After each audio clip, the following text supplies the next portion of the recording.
buhay ay parang biyahe.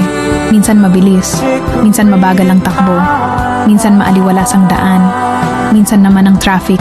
Hindi mo makita kung ano ang nasa dulo, maraming balakid, pero hindi ka na pwedeng umatras. Itutuloy at itutuloy mo ang biyahe kahit mabagal. Ganon din sa totoong buhay, huwag kang huminto.